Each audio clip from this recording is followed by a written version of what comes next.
kicking ass, taking names, making games. I don't like Genesis. I'm about to get bent over. Oh, goddamn.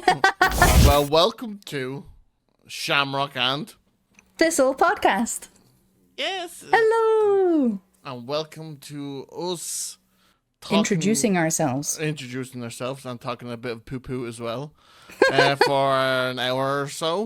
Welcome to a podcast that me and Love decided that, you know what, we like talking. We have nice things to say. So we don't shared interests, things that we like to discuss. Yep, yeah, and we don't like clout chasers, that I found out as well. We're not allowed to clout chase in this podcast. No clout chasing. No clout chasing. No. Okay, so I'm Happy. By the way, my name's Happy. My name's Happy. Just call me Happy. Don't like my real name. Just call me Happy. Or Raptor. It's a Happy Raptor. You can call me Happy or Raptor. Raptor. It's kind of. I think people call me Raptor. It's like that cool kid. You know what I mean? Yo, what's up, Raptor? Do you know what I mean? It's like Phase Raptor or something. It's like real cool. And I think Happy's just kind of suits Happy's me. Happy. It suits me more. That's why I like people call me Happy. Don't ever call me by my real name. And then we have... Which is... I am Casual Lobster. But you can call me Jess, because I'm not really Casual Lobster. This is Casual Lobster. And he hangs out on my headset. And he keeps me company. I am a Scottish variety streamer. You can find me on Twitch at casual_lobster. You can also find me on TikTok. You can also find me on Instagram and all that other good stuff. YouTube as well. Casual Lobster everywhere. But yeah, I'm mostly a streamer, and we met on Twitch. That is where we met. Yes. 3 years ago. During the global pandemic of 97.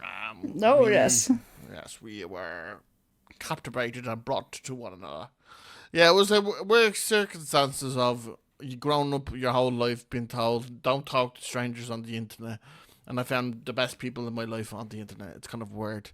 It's kind of wholesome as well. Twitch is a cool place. It's kind of in a weird place at the moment, but let's not get into that. That's not what we're here for that's today. for another day. That's not what we're here for today. We're here to talk about just us in general, and this is going to be more of a gaming nerdy podcast. We're going to be talking about our favorite animes.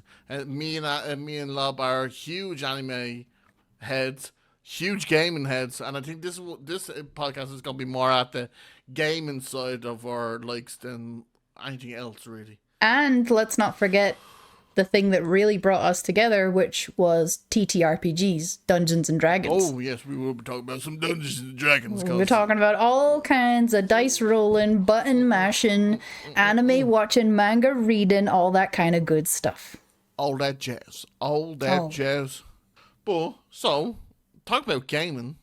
Let's just talk about Lob. Well, this is, for me, like, I know this like the back of my hand. But for the people who do not know. Yes. What is your favorite games? My favorite game of all time is Final Fantasy VII. Nothing comes close. And I know a lot of people will be like, oh, look, another Final Fantasy VII fan. I think there's a lot of people who say that when you start in Final Fantasy that your favorite tends to be the first one that you play. Now, I don't think that's strictly true, but I do feel like it is quite true for a lot of people. Like, what was it? I know you've played Final Fantasy, but which one was the first one that you played versus your favorite? Oh, jeez. I got introduced, I think it was 8 or 9. No, it was 8. I got introduced to Squall. And that's that's what you typically said for the longest time was your favorite was 8 until just recently you're thinking actually it might be 9. It's not. I don't know if you have ever, I think I linked you the video, Lab, but there's a thing that a fan is making. It's called Project Memoria or something like that. Memoria, yes. And I watched the whole thing and I cried. Like, I cried. And I was like, why am I welling up so much? And then I was like, if I watched a remake of, like, 8, I don't think I would have got that emotional. And then I was just like, well, if I'm getting super emotional over fucking 9, it has to be my favorite. Like, do you know what I mean? It has to be. Like, because Yeah. it just now let's not get it twisted. Like A has so like the mini games, that card game, unbelievable.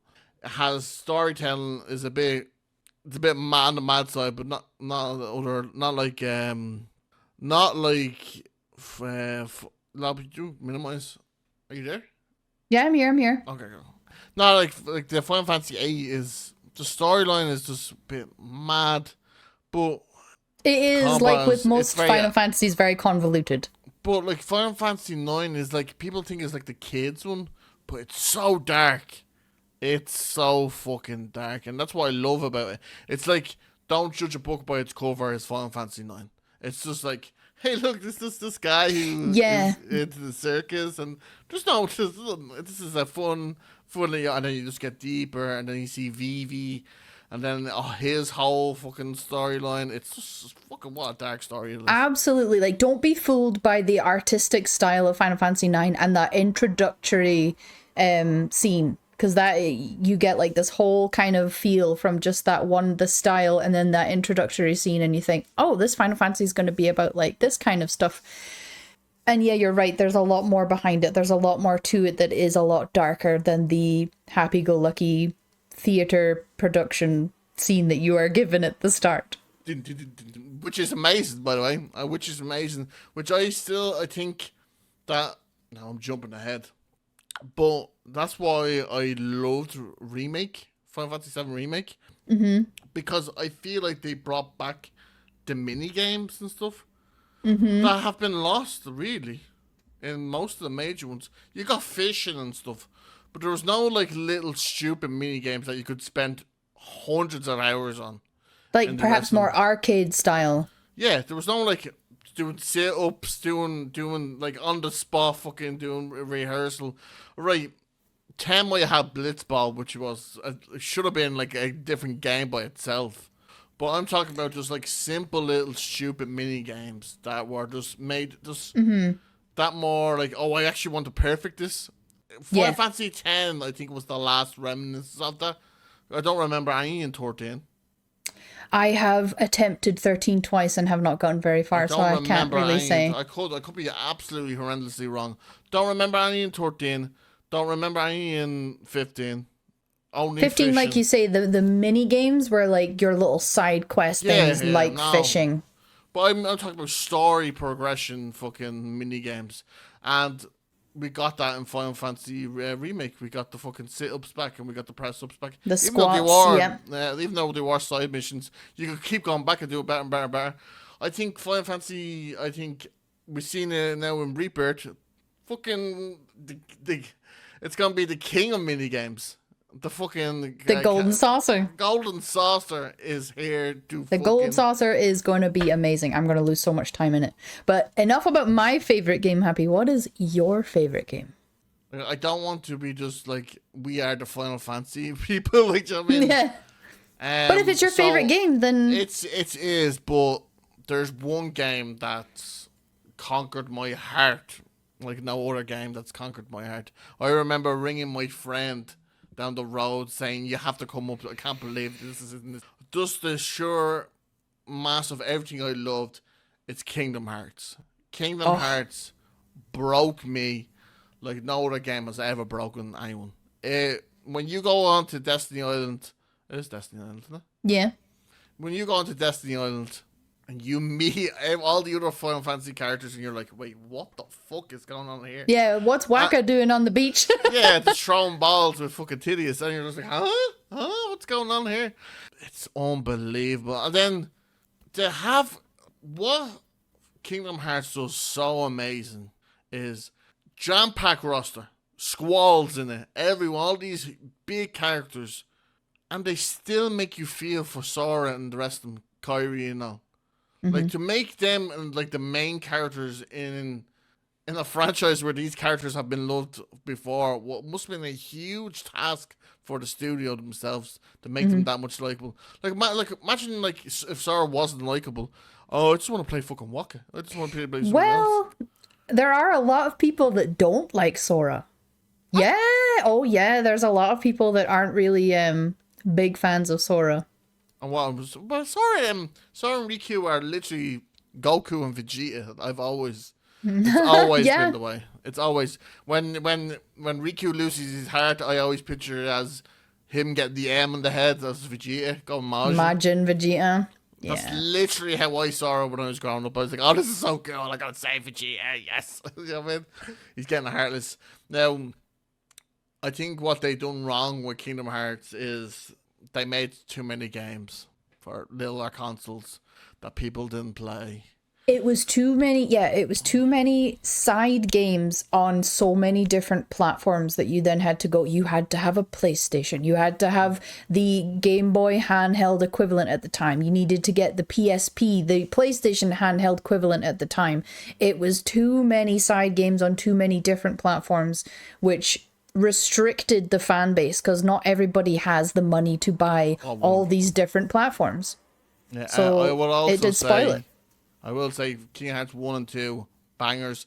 And it's probably the only gaming series that literally goes toe-to-toe with Final Fantasy for music.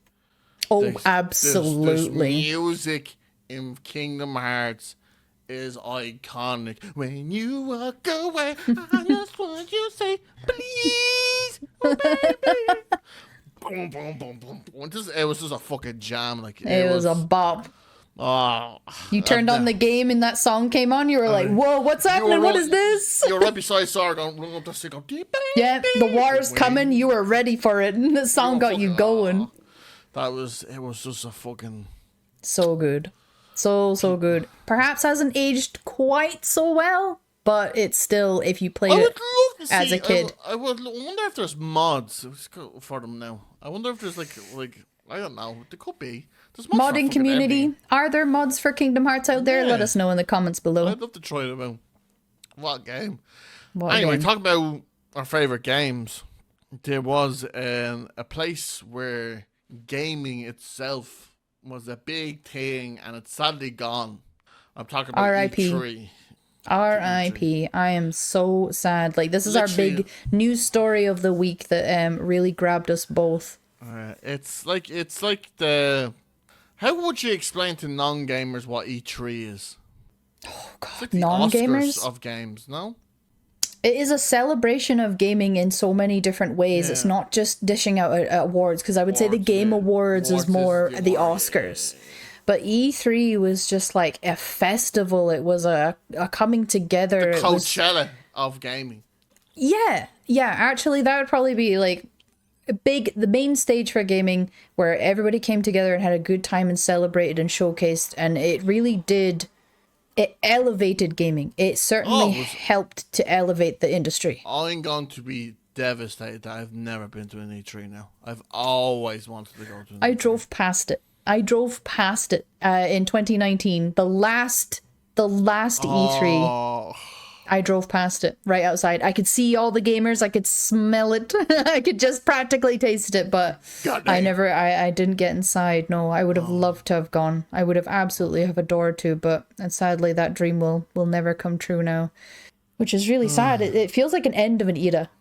It does. That's the worst thing about it. Like, it is an end of an era because I'm not going to blame the Game Awards for it, but the Game Awards is becoming an announcement show.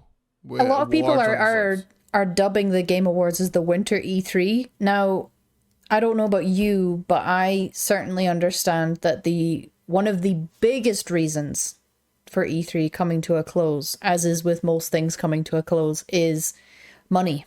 It was costing far too much, and people like companies like PlayStation and Xbox and Nintendo, like Nintendo do their directs. Yeah, there's no need Sony do their state of plays. They can do their own thing, broadcast for everyone to enjoy. So there's no need.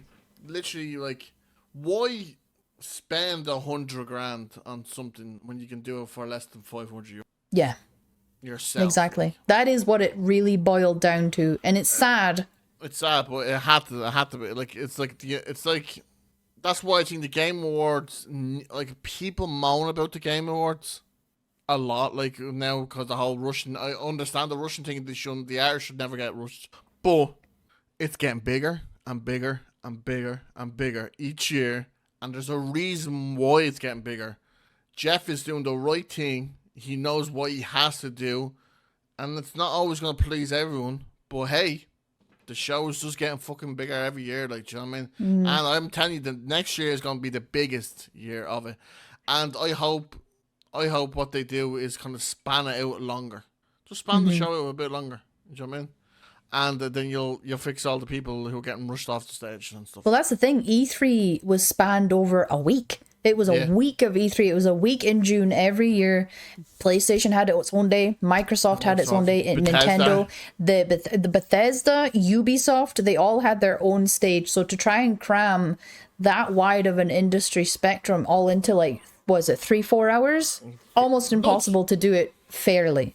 He is trying. I mean, at least he's doing something. At least he's doing something. Oh yeah. No one else is doing anything. That's what I love. I love the people who are in the background always giving out when someone's trying to do their best to do it. It's not like Jeff Keighley's fucking. Oh, I don't want him on the stage anymore. Get him off. I want my advertisement. He's human.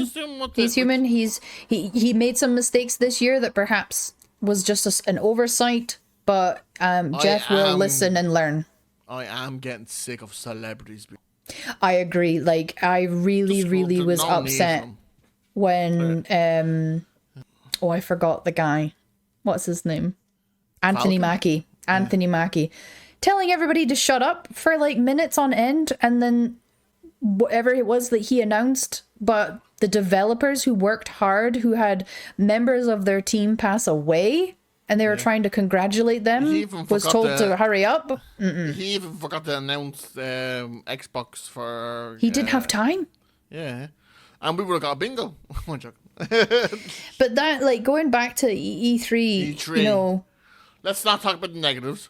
No, positives. What was your favourite moment of E3?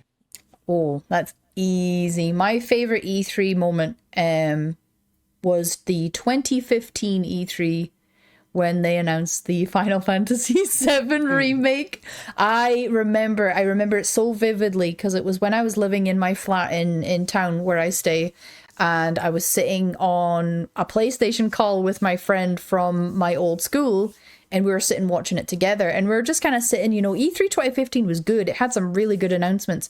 But I remember when the guy came out, I can't remember his name, big blonde guy with the glasses. He came out and he was just like, so we have something very special. You could see, was the life force all like it was on the side? It was just this green energy on the screens behind them. Yeah, it was the live stream. Everyone was like, But he was just like, I'm just going to show you this trailer. And the trailer came on, and at first I was just like, the graphics, oh my god, this is amazing, this world.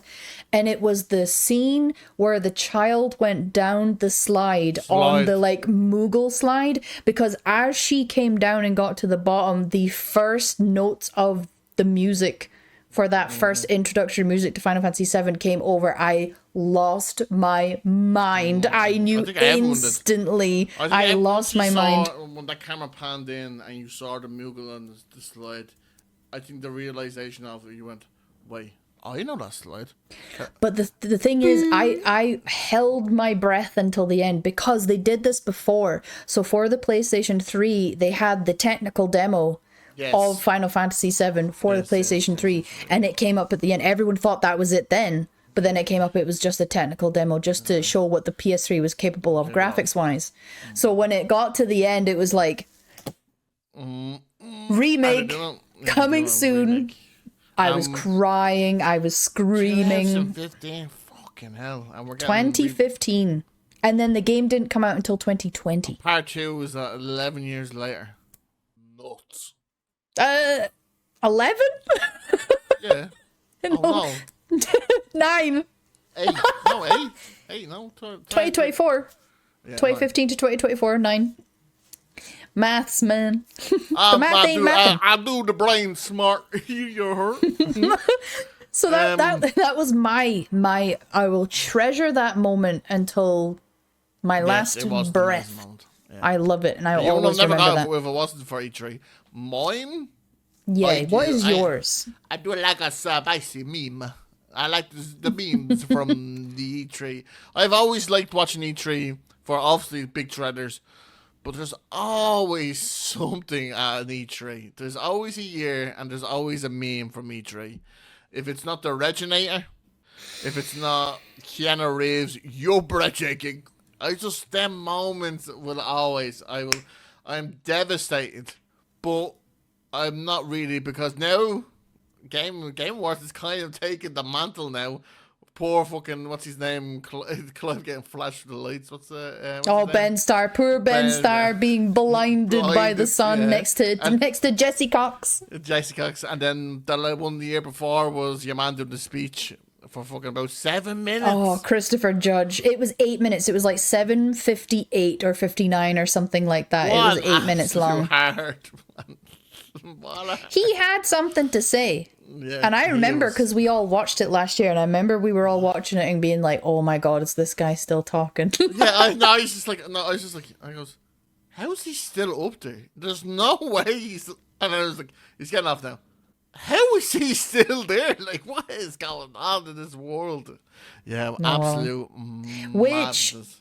Which I do think was a direct effect as to why they had the shorter times, acceptance speech times this year, which is why they had that big screen saying, please wrap it up. Yeah, but the thing is, they had a meme about it. They were memeing about, like, rushing and stuff like that. And then I don't think, you know what I think kind of happened, Lob? I think it was a meme with fucking Jeff, and he was like, oh yes, make sure everyone yokes get off.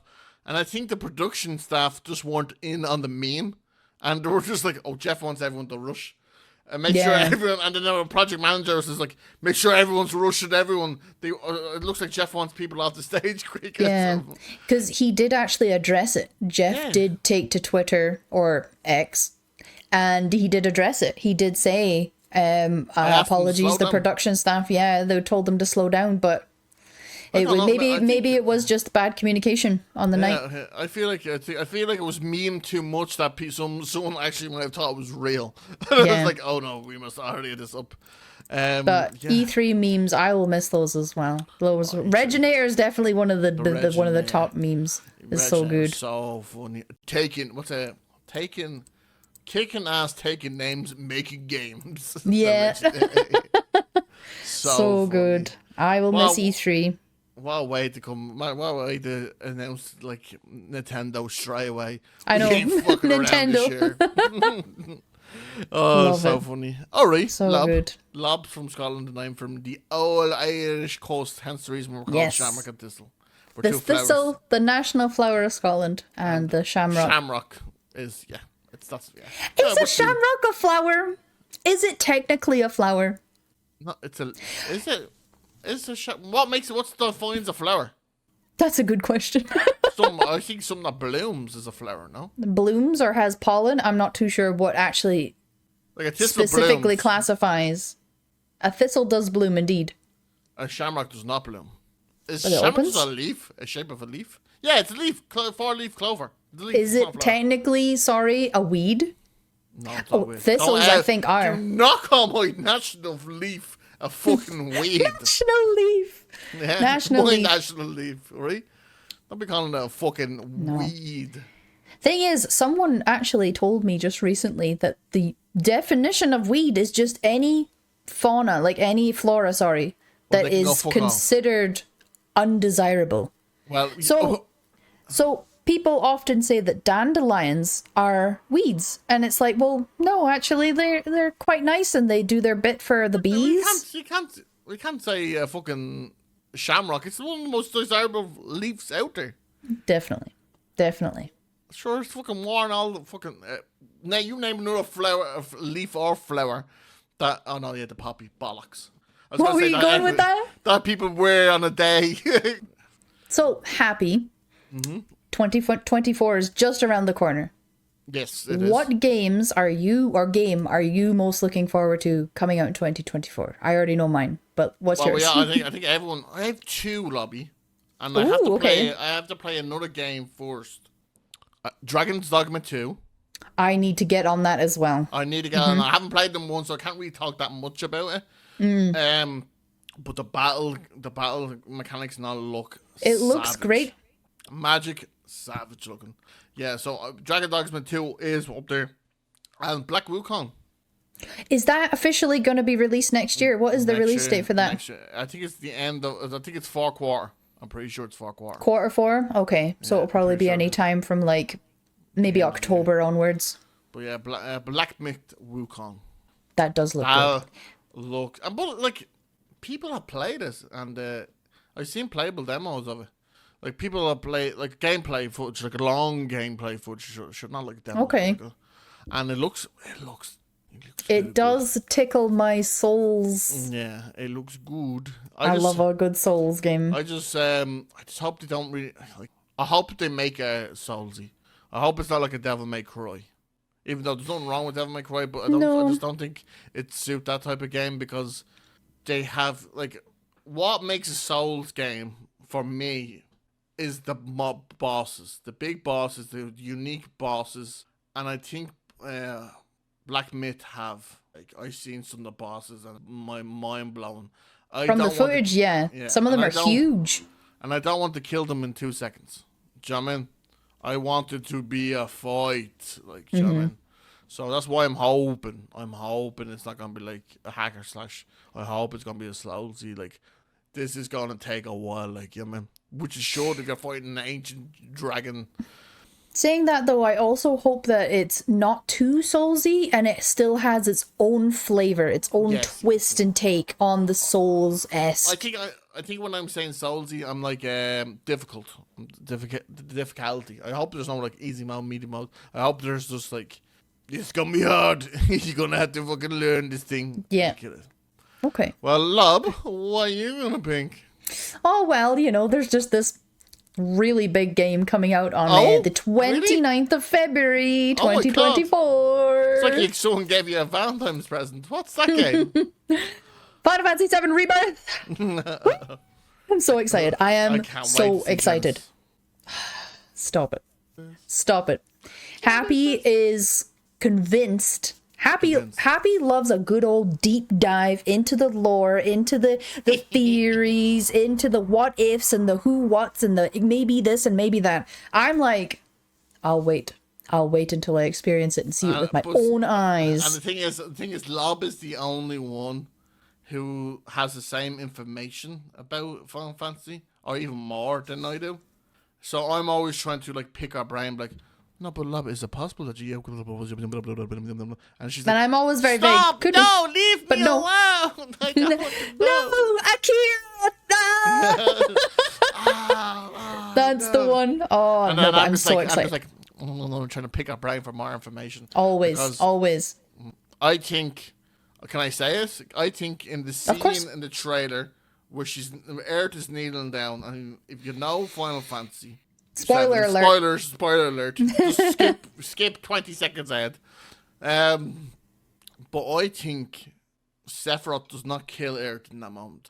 I think there's another winged angel with feathers, and I think Genesis comes down and makes Earth into the goddess, Loveless, and kills her, and sends her, or does something. I think Genesis shows up in that moment, and then it's going to be at the end of the game, and everyone is going to be like, because either the goddess from Loveless is going to be it's a rebirth of her, or it's going to be a rebirth of Genesis, because even the logo has a red tint like Genesis's blade. I'm telling you, there's too much that's pointing to this theory. And I'm roll not the clip, show them what you're talking about. Roll that clip and show them what you're talking about. Oh my god. I'm just so hyped for it. Hot take from me. Mm-hmm. I don't like Genesis. I don't think anyone likes Genesis. No, Genesis has a huge fan base. Genesis has like a lot of people who really like it. Really sorry, Final Fantasy VII fans, but I was not a fan of Genesis. I didn't dislike him, but I was just kind of meh towards him. Yeah, but I think everyone was kind of meh for him because I don't think there was a lot put into Genesis, because I don't think at the start when Genesis was made that there was going to be this whole arc and story. Do you know what I mean? I don't think Genesis was supposed to ever come back, like, do you know what I mean? And now there's like, oh shit. Hence the reason why I think Crisis Core is called Reunion. It's the reunion of, it's like a different meaning to it. It's the reunion of Crisis Core coming back into the storyline. Well, reunion is a big theme within Final Fantasy VII because that is them all coming together for the reunion with Genova. Also, So it's a recurring no, theme. Final Fantasy VII Remake is remaking the whole story. That's what the remake stands for. It is. That's it. That's it. Anybody So who's looking to retelling, get remaking. into Final Fantasy VII and they play the remake, I say this to everyone: please play the original first. However, I Yeah, do it's understand that definitely those older games are not for everybody. It's turn-based combat is not for everyone. I totally understand. So if you go in to play Final Fantasy VII remake, you please go into it with an open mind and think of it more as a reimagining. Yeah, it's a remake of the story. It's a full-on remake of the story.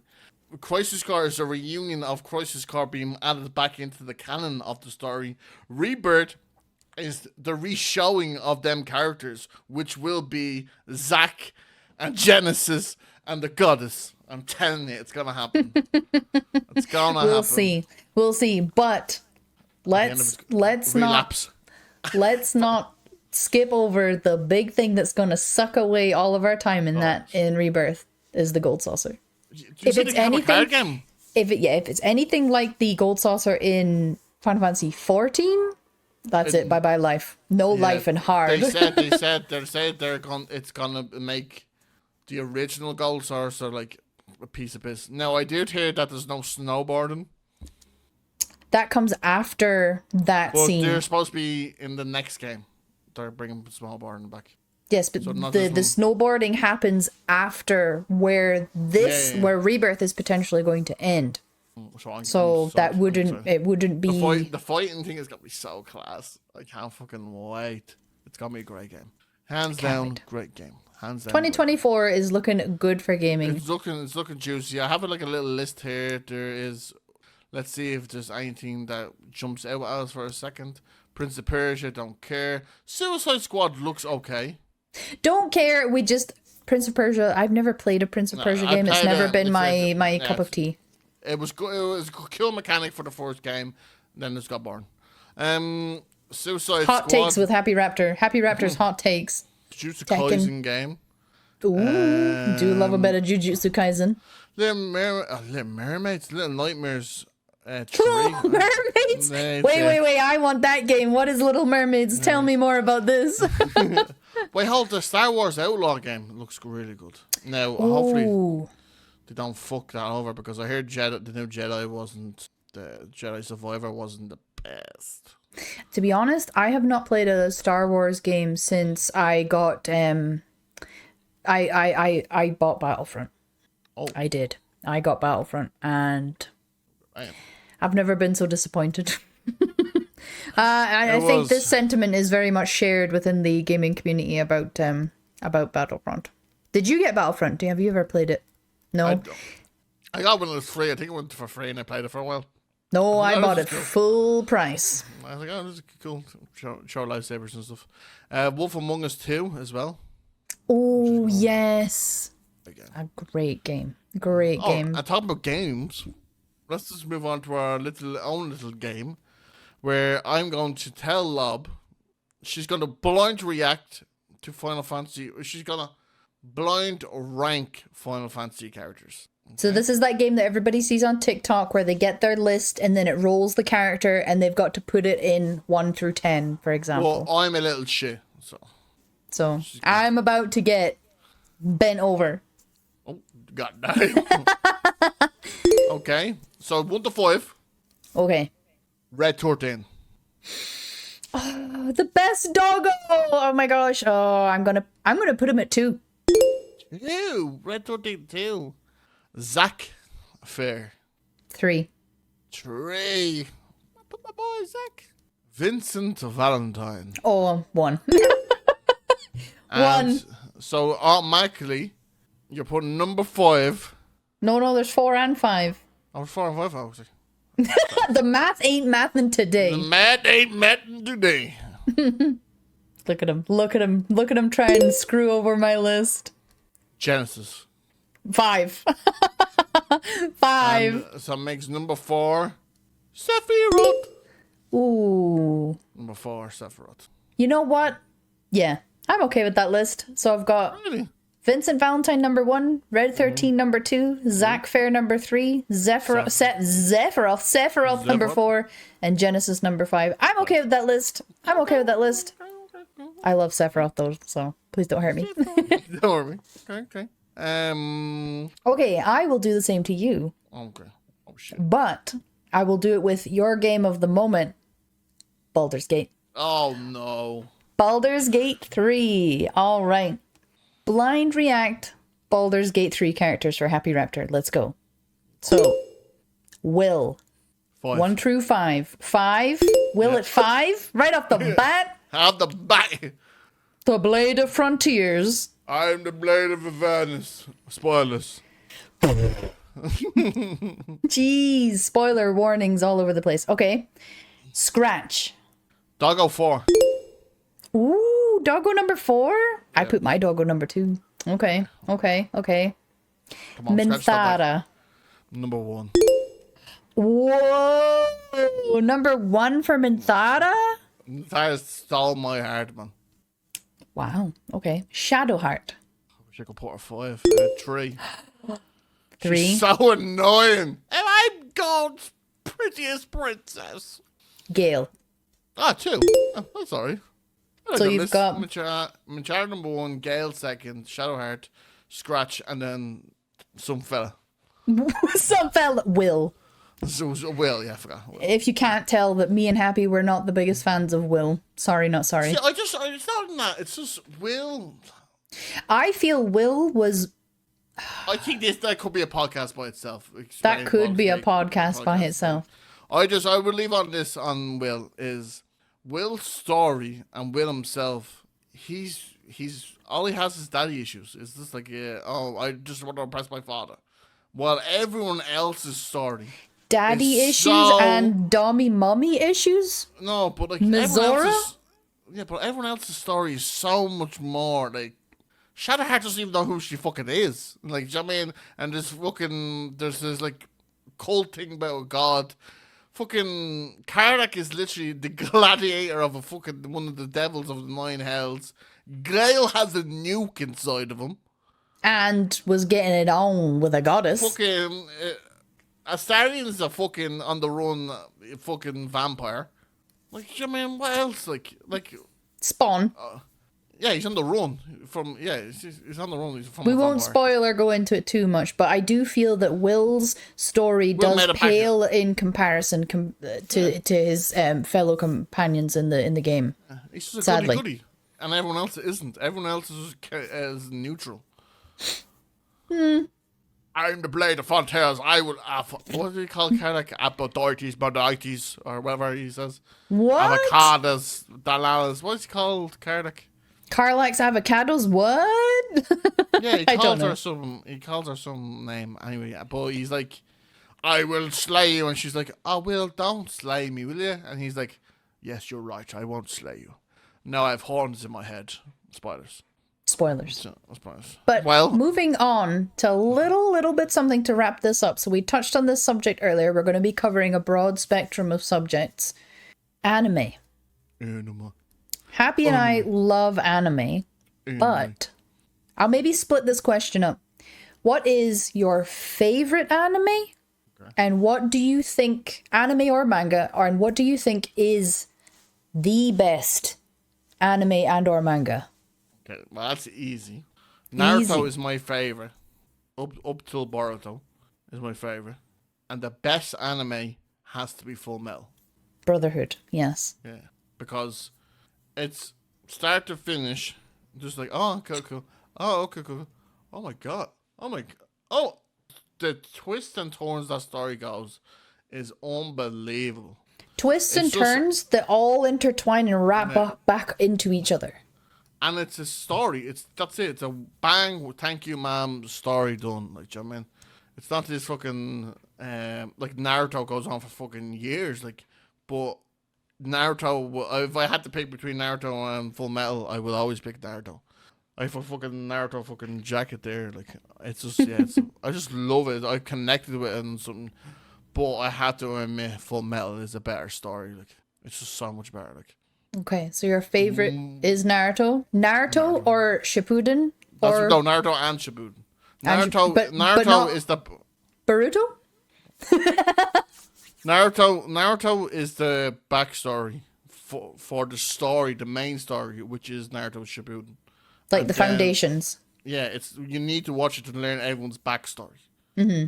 And then you watch Shippuden, which is the main story, and then Boruto is the fan fiction. Okay. I have never nice. watched Naruto, admittedly. It was not my childhood favorite anime. So dark as well. It's fucking brilliant. Amazing. What's yours?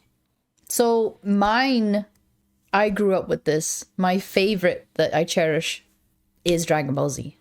Dragon I Ball. love Dragon Ball Z. I have watched it all the way through, I think 3 times. I've watched Dragon Ball. I have watched GT, and I'm still struggling my way through Super for some reason. I have not been able to like pin that down. But Dragon Ball Z will always be my favorite because I'll never forget.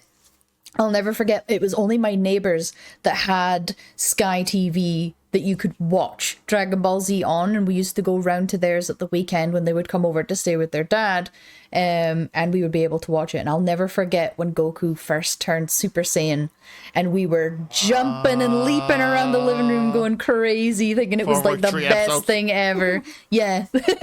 3 episodes of him actually becoming Super Saiyan, and then like 50 episodes of them actually getting off the planet, which was 5 minutes in the world, in what was happening.